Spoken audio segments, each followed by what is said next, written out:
Lahat ng mga undersecretary hanggang sa mga district engineer ng Department of Public Works and Highways pinagre-resign para masuri.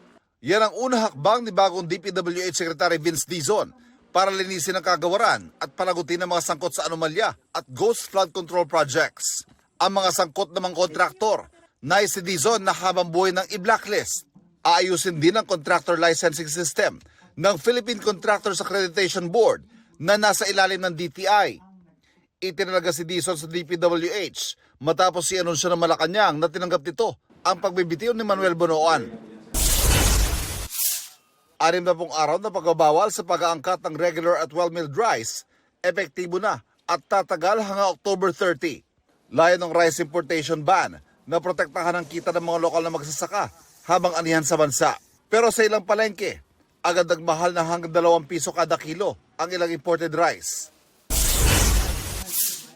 Interior Secretary John Vic Remulla, iginit na tinutulan niya ang mungkahing bumili ng 8 billion pesos sa halaga ng baril para sa PNP.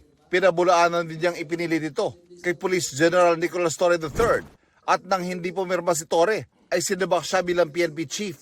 Peke umano ang mga kumakalat na dokumento kaugnay sa umano'y firearms deal na may pirma niya.